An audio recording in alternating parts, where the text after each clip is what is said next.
Fire Chief Superintendent Romel C. Tranio, sir.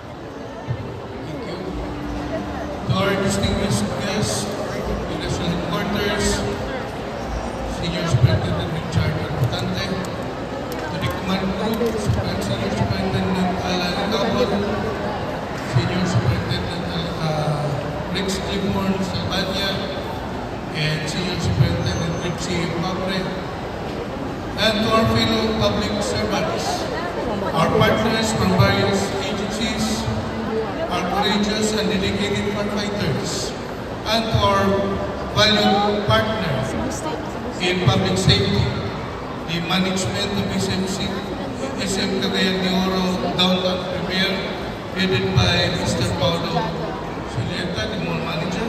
Thank you so much. A pleasant afternoon to everyone here with us today.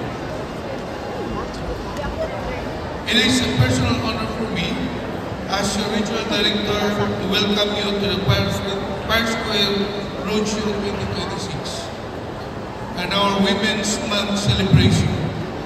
Your presence today reflects our shared commitment to building safer communities and advancing the role of women in public service and public safety. As we observe Fire Prevention Month alongside Women's Month, we are reminded that these observances do not begin and end in March. Fire prevention is a year-round responsibility, and the empowerment of women is an enduring advocacy. Today, as we strengthen our fire prevention efforts, we also recognize and celebrate the invaluable contributions of women in the fire service, whose courage continue to inspire us all.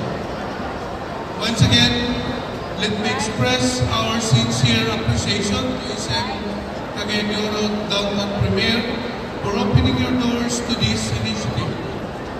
Your partnership sends a powerful message that public safety is a shared vision between government and the private sector. Because of collaboration like this, we are able to bring safety education closer to the people we serve. My hope is that today's roadshow inspires, strengthens partnerships, and empower its participants to become an advocate for fire prevention. Maraming salamat at naway maging ligtas sa sunog ang ating mga pamayanan. Thank you very much.